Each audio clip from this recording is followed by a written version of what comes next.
안녕하십니까? 대한웰다잉 강사 박기선입니다. 오늘은 생전 정리의 한 부분으로 데스클리닝으로 배우는 생전 정리의 지혜라는 내용을 갖고 한번 나누어 보도록 하겠습니다. 사람들은 누구나 더 나은 삶을 바라죠. 삶을 바꾸는 첫 걸음은 정리의 힘이라고 합니다. 정리는 과연 뭘까요? 정리는 필요한 것과 불필요한 것을 구분해서 불필요한 것을 비워내는 걸 정리라고 합니다. 한번 생각해 볼게요. 그렇다면 정리를 할 수 있는 사람은 과연 누구일까요? 필요와 불필요한 것을 구분할 수 있는 사람은 그 물건을 사용하는 사용자입니다. 그렇겠죠? 지나가는 사람이 이 물건이 나에게 필요한지 필요하지 않는지는 알 수가 없다라는 겁니다. 자, 이 부분에서 오늘 우리가 이야기할 생전 정리의 필요성도 이야기할 수 있습니다. 그렇죠? 내가 사용했던 물건들은 내가 생전에 다 정리하고 가야 된다라는 말입니다. 예를 한번 들어볼게요. 아주 고급스러운 조각상이 있습니다. 그 조각상을 가지고 보관하던 중에 한 부분이 떨어져 나갔어요. 떨어져 나간 그 부분은 일반인들이 봤을 때는 뭐라고 보일까요? 그 조각은 아마도 버리는 쓰레기일 거야 라고 생각할 겁니다. 반면 이 조각상의 주인은 어때요? 이 떨어져 나간 조각이 없어지면 큰일 난 거죠. 그래서 우리가 정리를 하는, 필요와 불필요를 결정하는 것은 사용하는 사람만이 할 수 있다는 겁니다. 자, 수납의 의미를 한번 봅니다. 정리의 단계에서 필요한 거라고 결정지어진 것들, 그 사용될 물건들을 내가 사용이 편리한 상태로 알맞게 보관하는 걸 수납이라고 합니다. 최근에 많이 회자되고 있는 정리 컨설팅, 정리 수납, 거기에서 도구를 사용하거나 이런 상황들이 보관하는 상태를 편리하게 만들기 위해서 시스템을 갖추는 거예요. 그래서 수납은 정돈이라는 말을 쓰기도 합니다. 수납은 체험의 질서를 이야기하는 것도 합니다.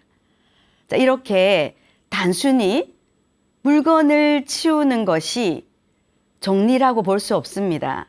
왜냐하면 물건을 정리할 때 어때요? 이 물건에 대한 우리 생각과 마음이 다 정리돼야 그 물건을 버릴 수 있습니다. 그렇죠? 그래서 정리를 하겠다지만 못하는 이유가 바로 거기 있는 겁니다. 이 물건에 대한 내 생각이 정리가 되지 않았기 때문에 버리지를 못하고 쌓아두는 거예요.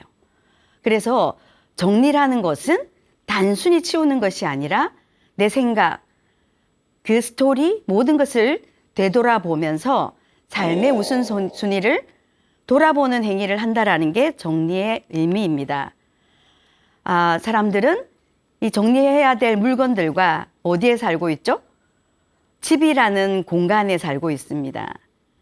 편안한 삶을 살기 위해서는요, 우리 집의 구조가 어떻게 해야 될까요? 공간이 삶에 미치는 영향은 아주 큽니다. 물건을 너무 많이 가지고 있는 빽빽한 공간에는요, 그곳에 살고 있는 가족들은 심리적으로, 감정적으로 아주 위축돼요.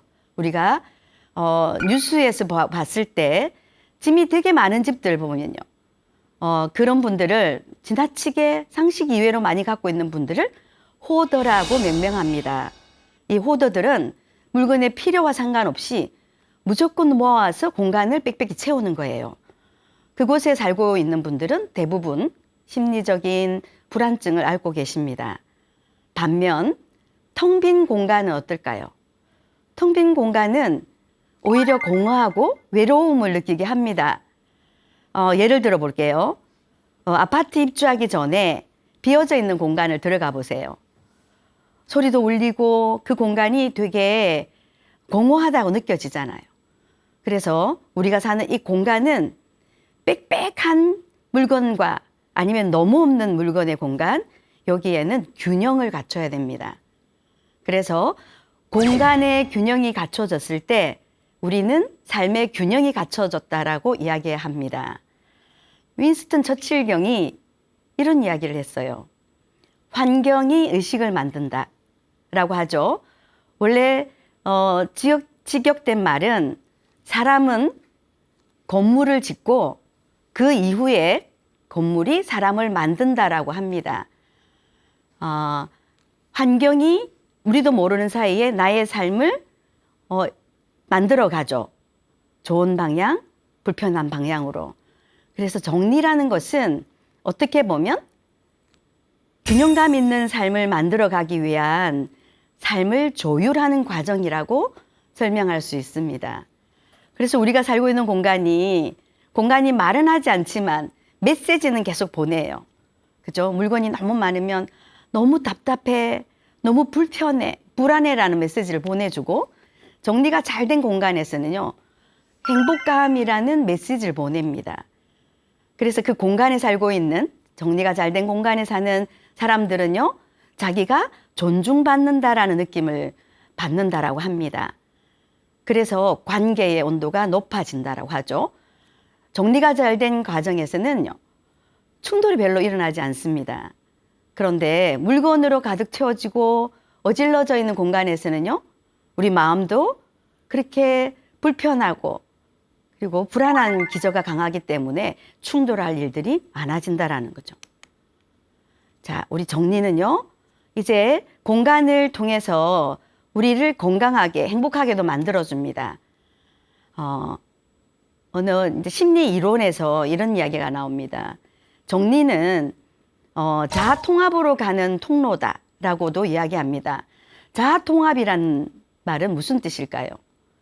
자아 통합이라는 말은 내 삶은 나름 의미가 있었구나. 내 삶을 수용하고 평온하게 받아들이는 상태를 자아 통합이라고 합니다. 자, 그러면 자아 통합으로 가는 통로는 어떻게 가는 과정일까요? 처음에 회고해 봅니다. 돌아보고, 그리고 나서 정리를 하죠. 그 다음 그것을 받아들입니다. 받아들이고 났을 때 우리는 평온한 상태라고 합니다. 그 상태가 자아 통합의 상태라고 하죠. 반면 자아 통합이 되지 않을 때는 절망이라는 표현을 씁니다. 내 인생을 돌아봤더니 후회밖에 없어. 이 상태는요, 과거를 부정하고 삶을 받아들이지 못할 때 나타납니다. 불안과 우울이 계속되기 때문에 절망의 상태에 있다라는 거죠. 자, 에릭슨의 심리사회 발달 이론에서 그 8단계 노년기의 핵심 과제에서 이렇게 이야기합니다. 노년기 핵심 과제는 자아 통합을 이루어야 된다라고 이야기를 하죠. 자, 노년기에 자아 통합을 이루려고 하면요, 어떻게 하면 될까요? 정리, 오늘 이야기하고자 하는 생전 정리를 하시면 된다라는 겁니다. 이 정리를 하는 동안 우리는 내 삶을 돌아보기도 하고 그것을 통합하는 그 도구로 정리가 사용됩니다. 삶을 돌아보는 회고의 시간이 되죠. 정리하는 시간 동안 살아왔던 흔적들을 다 떠안고 생각해보고 정돈하고, 그래서 의미를 찾아가는 그 통합의 도구가 바로 정리라는 겁니다. 자, 나는 무엇을 남기고 무엇을 비울 것인가를 정리하는 과정에서 나는 이렇게 살아왔구나, 그렇게 생각하는 자기 수용의 힘을 얻게 됩니다. 자, 이렇게 자기 수용의 힘을 얻게 될 때 우리는 웰다잉을 준비하고 있다, 웰다잉의 첫걸음이라고 이야기할 수 있습니다. 그럼 정리의 시작은 어떻게 해볼까요? 정리의 시작은 이렇게 질문해 볼게요. 정리는 땡땡부터 시작한다 라고 이야기하면 많은 분들이 정답을 이야기합니다. 정답은 버림이거나 비움이라고 이야기하죠. 그 정답은 다 알고 있지만 정리가 안 되는 아이러니한 상황들이 벌어지죠. 거기에 숨은 비밀이 있습니다. 자, 물건을 버리는 거는요, 행위만으로 할 수 없습니다. 이 물건을 버리겠다 결정할 때는요, 마음의 정리가 다 끝나야 돼요. 우리가 갖고 있는 물건에는 이유와 스토리가 없는 것이 하나도 없어요. 어떤 이유로 우리 집 안에 들어와 있습니다. 이 물건을 버린다, 비운다라고 할 때는요, 내 생각이 정리가 돼야 돼요. 그래서 이제 이 물건의 수명이 다했구나. 나는 이 물건을 버릴 거야. 그죠? 그렇게 불필요한 것을 내려놓는 자유. 앞에서 설명드렸을 때 정리라는 설명과 맥락이 다 있죠. 정리는 필요하고 불필요한 것을 구분해서 불필요한 것을 버린다. 비움의 정리의 시작의 비움은 불필요함들을 내려놓는 자유다. 그러니까 버림과 정리는 맥락이 다 있습니다. 그 다음 체험이 그 행위가 다음에 따라오는데, 자, 필요한 것들이 남아있을 때 그 공간들을 채워나가겠죠. 나에게 맞게 내가 자주 쓰는 물건들은 가까이, 가끔씩 쓰는 물건들은 불편하거나 깊은 곳으로 보냅니다. 그렇게 나에게 맞게 바르게 채우는 것이 채움이다. 그러면 앞에서 말씀드렸던 수납이라는 말과 맥락이 다 있죠. 자, 비움과 채움이 이루어지면 남아있는 나눔이라는 과제가 남습니다. 이 나눔은 뭐냐면, 내가 선택하지 않고 이것을 비워야 되겠다라고 비워낸 이 물건들은요, 내가 쓰지 않는다라고 해서 이 물건들이 다 버려지는 것은 아니에요. 나는 사용하지 않지만 누군가 필요한 사람에게 이 물건은 가서 행복이 되고 기쁨이 될 수 있습니다. 자, 정리는 버림에서 출발합니다. 정리가 안 되는 이유는 제일 힘든 과정이 그 물건을 버리는 거죠. 그래서 요사이 대두되는 햄릿 증후군이 새로운 내용으로 적용이 됩니다. 햄릿이라고 하면 죽느냐 사느냐 그것이 문제다라고 했지만, 요사이 물건이 과다하게 쌓여있는 현대 가구 안에서는요, 내가 버리느냐 마느냐 그것이 아주 심각한 고민으로 나타나고 있습니다. 그래서 이제는 우리가 버리거나 비우는 과정에 기준을 정해줄 필요가 있어요. 자, 누구든지 이건 버려도 돼라고 난이도가 낮은 것들은 다 버릴 수 있어요. 그런데 이런 물건들이 있습니다. 새 물건인데 쓰지 않은 물건들이 자리를 잡고 있죠. 그런 물건들을 비워나갈 어떤 조건을 찾아야 된다라는 겁니다. 자, 그러면 비우는 기준을 정하는 거는 어떤 측면을 가지면 되냐면요, 이 기준을 세우면 돼요. 이 물건을 내가 한 번도 안 쓰는 기준이 2년이다, 3년이다. 내가 이 물건은 지난 3년을 거슬러 올라가 봤더니 한 번도 안 썼다. 이런 기준을 정하면 그거는 진짜 안 쓰는 물건이기 때문에 비울 수 있다. 그죠? 그래, 그 기준은 사람마다 다 다릅니다. 어떤 사람은 버리는 기준을 1년을 잡는 사람들이 있어요. 어떤 사람은 2년, 나이가 드신 분들은 그 기간이 되게 길어져요. 그거는 각자의 상황에 맞춰서 그 기준을 정하면 됩니다. 자, 이제 정리가 시작됐고, 그러면 내가 정리된 공간을 만들어야 되겠죠? 정리된 공간은 어떤 공간이 정리된 공간이라고 할 수 있을까요? 정리된 공간은요, 내가 원할 때 그 원하는 물건을 바로바로 쉽게 찾을 수 있는 환경을 만들어주는 게 정리된 공간이라고 합니다. 그러면 우리 집에 갖고 있는 물건들은 아주 많아요. 그 물건들이 어디에 있는지를 다 기억한다라는 거는 우리 기억력의 한계를 느끼죠. 그래서 그 자리를 기억할 수가 없습니다.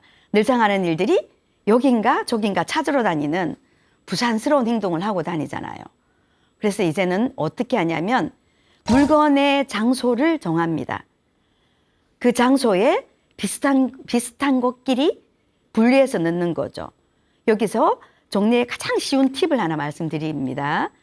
자, 우리 집에서 각자가 모두 자기 것을 갖고 있는 것 중에 하나는 핸드폰이에요.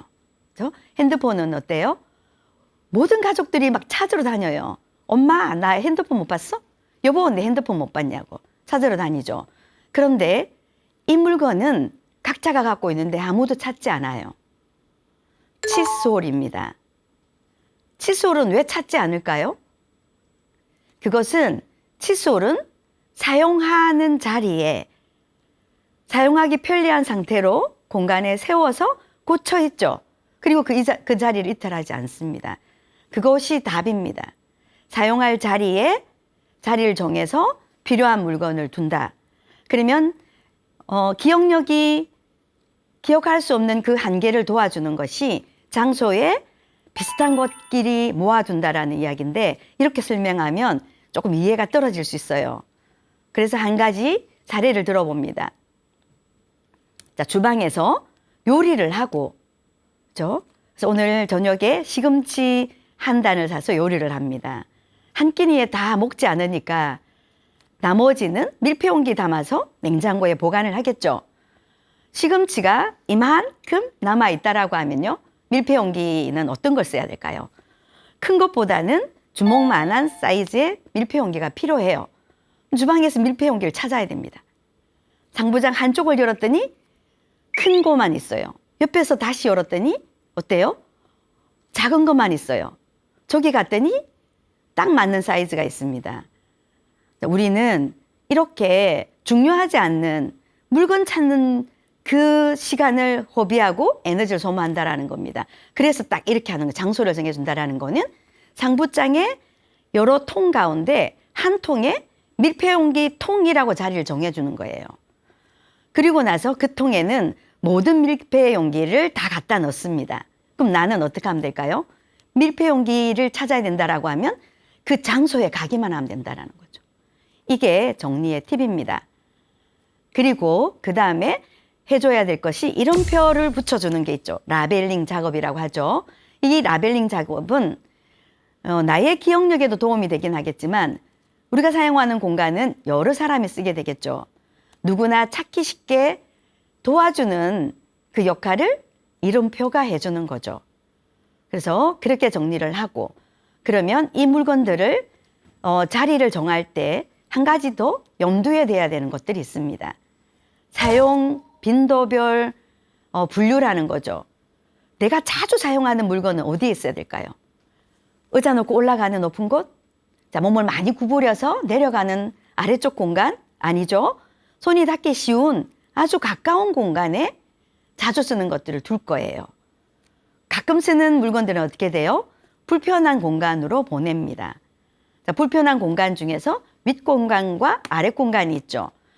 윗 공간에는요, 가벼운 물건을 올려놓고 아래 공간은 무거운 물건들을 수납하면 바르게 수납하는 것들이 됩니다.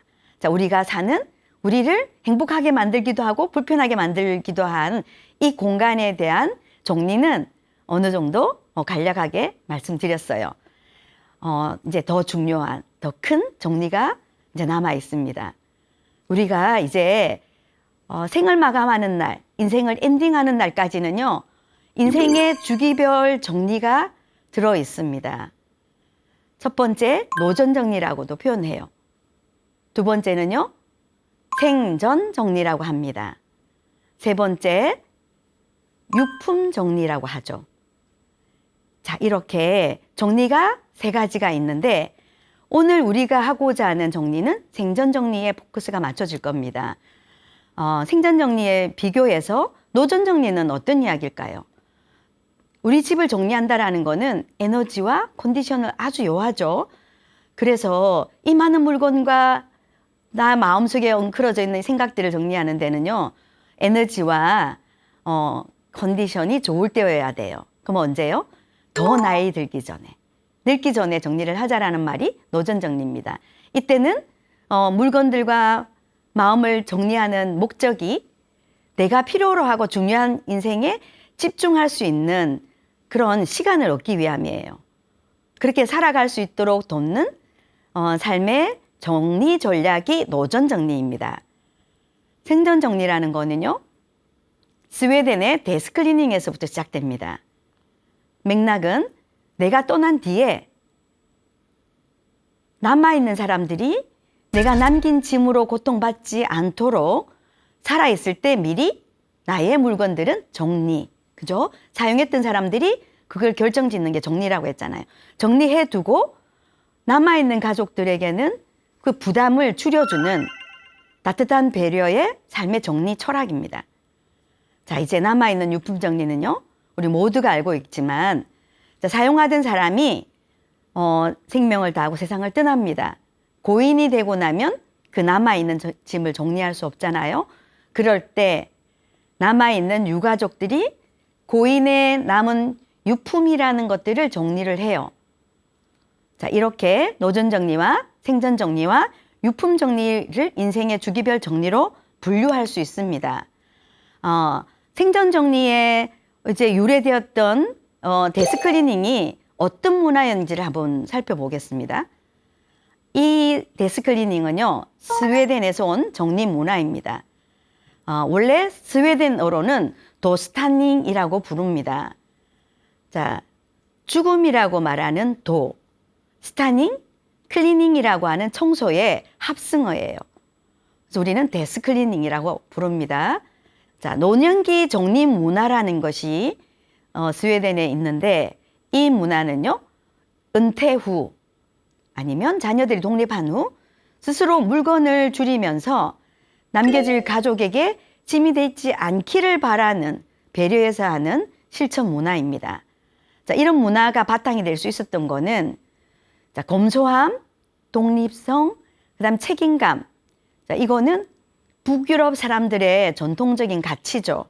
거기에서 비롯되었다고 합니다. 그런데 이 스웨덴의 데스클리닝이라고 하는 정리 문화가 어떻게 세계적으로 확산됐을까요? 여기에는 마르그레타 막누손이라는 사람의 역할이 있습니다. 이 사람은 내가 내일 죽는다면 이라는 책을 집필해요. 이 저서가 데스클리닝의 기본적인 내용이 들어있는 겁니다.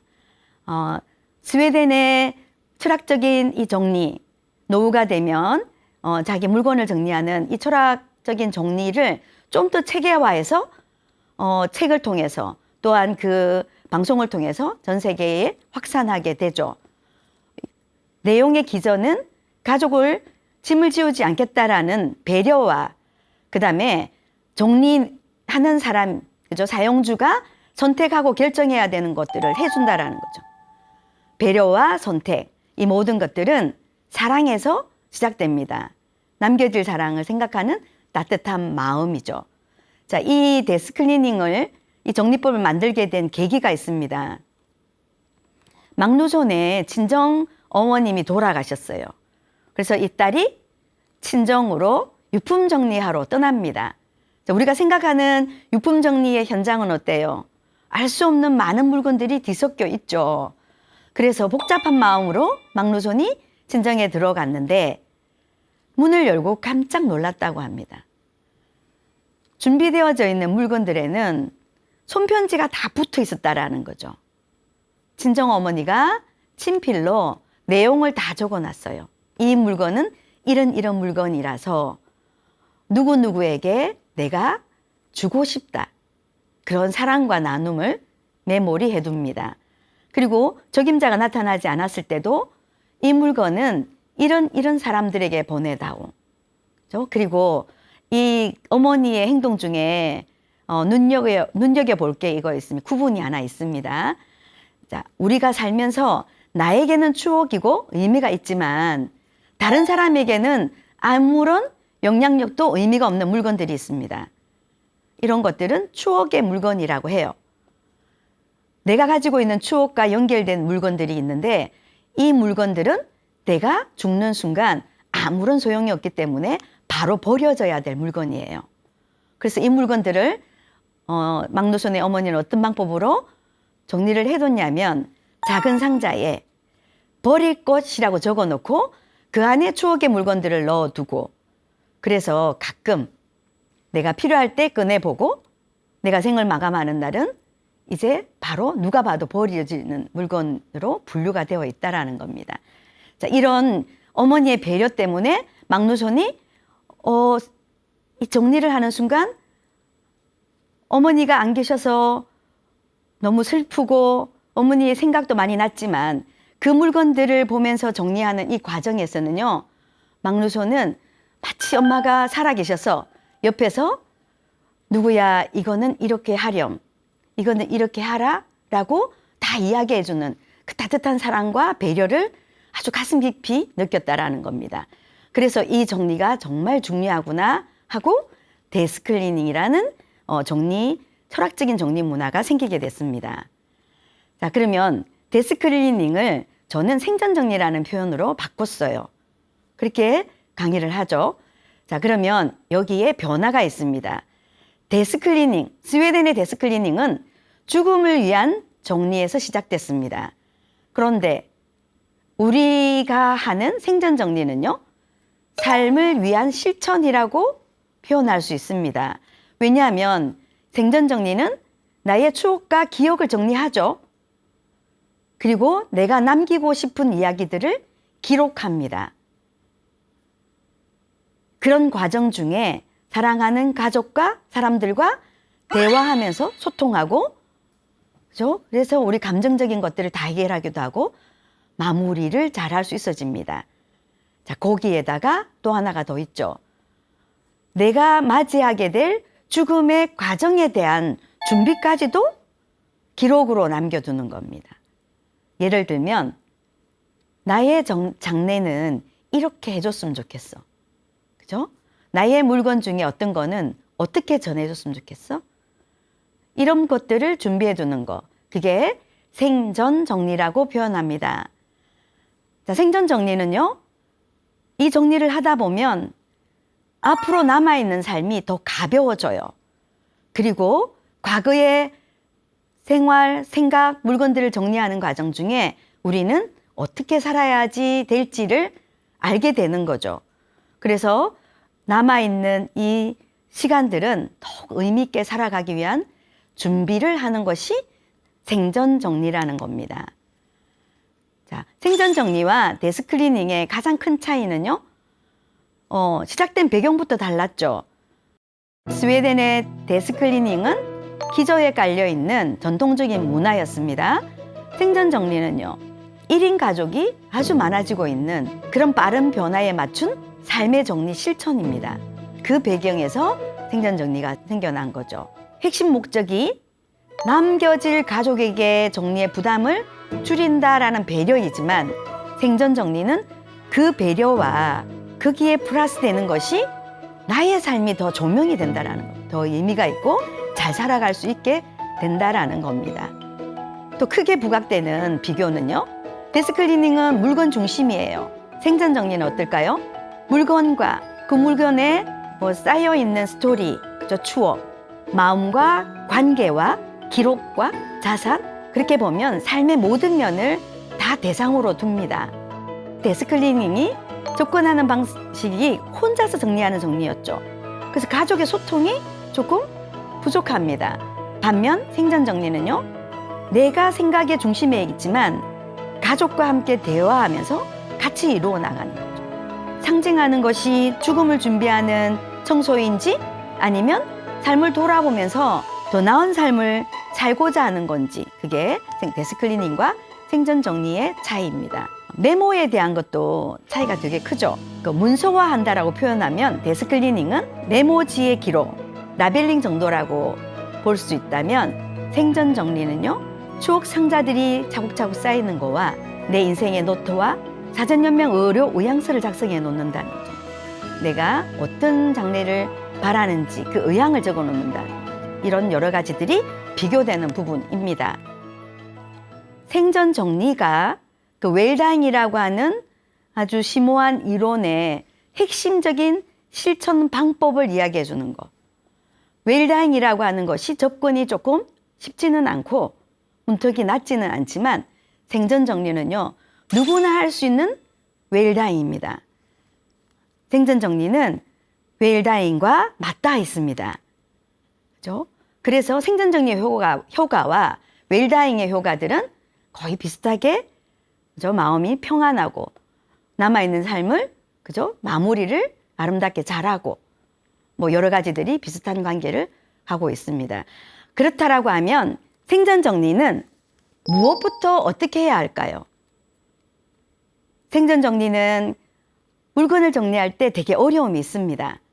어떤 물건부터 정리해야 하지? 아까 말씀드렸지만 감정 정리가 어렵기 때문에 물건을 정리할 때 되게 힘들어요. 그렇지만 물건이 갖고 있는 난이도가 있습니다. 부담 없이 쉽게 시작할 것들이 있어요. 자, 정리 전문가 콘도 마리에라고 하는 일본의 아주 오래된 정리 전문가는 그 방법을 이야기해줘요. 난이도가 낮은 물건부터 시작해라. 그것이 옷이라고 합니다. 의류를 정리하면 좀 더 쉽게 정리를 할 수 있어지고, 두 번째는요, 서적, 책은 연령대마다 읽는 책들이 정해져 있기도 하고 성향에 따라서 다르기도 하고 책도 분류하기 좀 쉽다라는 거죠.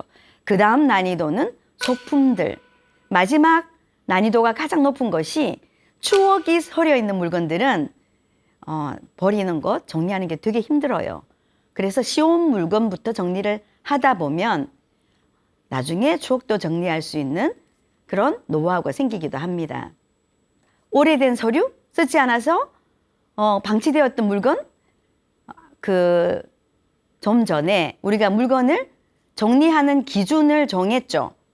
나는 2년 동안 쓰지 않았던 물건들은 안 쓰는 물건이니까 이것을 비울 거야 라고 결심했다라고 하면, 그런 물건을 봤을 때 이렇게 하는 거죠. 물건을 보고 이 물건을 썼을 때가 언제지? 마지막에 언제 썼지? 라는 생각을 하면 그 물건에 사용하지 않았던 기한이 나오죠. 그래서 그 물건이 2년을 초과했다라고 하면 그 물건은 비워나가는 물건 중에 쌓아둔다라는 겁니다. 그리고 생존정리의 물건은 분류를 할 때 3가지로 분류할 수 있습니다. 자, 꼭 남기고 싶은 것. 또 하나는 다른 사람에게 주고 싶은 것. 3번째, 버려도 되는 것. 이렇게 분류를 합니다. 그럼 버려도 되는 걸 왜 보관할까요? 여기는 이렇게 설명할 수 있습니다. 나에게만 의미 있는, 좀 전에 말씀드렸던 추억의 물건이라고 볼 수 있죠. 자, 이거는 버리는 상자에 넣어서 내가 사용하다가 내가 죽는 순간, 생을 마감하게 되면 이 물건도 같이 버려진다라는 거죠. 자, 3번째는 중요한 물건에 메모를 남기는 겁니다. 막루손 어머니가 그 물건마다 남겼던 기록들이 그게 마음을 전하는 거죠. 왜 소중한지, 누가 가져가면 좋을지. 자, 그리고 4번째는 가족과 함께 정리하기입니다. 이 물건을 정리하면서 소통이 일어나요. 삶의 이야기와 기억을 나누는 동안 세대 간의 이해와 소통의 기회가 생긴다라는 겁니다. 자, 이번에는 생존 정리의 목록 정리법에 대한 이야기를 할 건데요. 목록은 8가지로 나눕니다. 자, 첫 번째 목록 물건 정리는, 자, 오래 사용하지 않았던 물건은 비운다. 이거 기억나시죠? 내가 몇 년 동안 사용하지 않았던 물건은 비운다라고 했고, 버려져야 될 쓰지 않은 물건 당연히 비워질 것이고요. 자, 그 물건 비우기가 어려우면 옷부터 정리하시고, 책을 정리해 보시고, 소품과 총용품 순서로 정리해 보시면 됩니다. 그리고 물건 정리에서 계절별이 있죠. 예를 들어서 의류라고 하면 뭐 하복, 동복, 춘추복. 용도별이라고 하면 이게 출근복인지 아니면 운동할 때 입는 건지 이런 것들. 자, 그리고 가족에게 전달하고 싶은 물건은 선별해서 메모를 적어서 남겨두는 겁니다. 자, 물건 정리를 이렇게 정리를 하고 나면 문서 정리 부분에도 중요하게 마음을 둬야 되는 부분이 있습니다. 자, 문서 정리는 중요한 부분이죠. 그 문서에는 신분증, 그 다음에 보험증권이라든지 통장, 부동산, 서류라든지 또 유언장, 사전연명 의료 의향서, 장래 희망사항, 그리고 온라인 계정에 연결되어져 있는 비밀번호 목록, 그리고 나의 자산이 어떤 것들이 있는 것, 그 내용들을 자세하게 기록에 남겨두는 겁니다. 자, 생전 정리는요, 공간 정리와 달라서 우리의 마음을 정리해야 되죠. 물건에 담겨 있는 마음을 정리하는 부분입니다. 이 물건을 정리하면서 그 물건을 통해서 느껴졌던 그 이야기들을 끄집어내고 미안함, 고마움, 사랑한다라는 표현을 하게 만들어줍니다. 그래서 생전에 오해가 생겼으면 또 미움이 생겼으면 그 감정을 내려놓게 만드는 마음 정리가 필요하죠.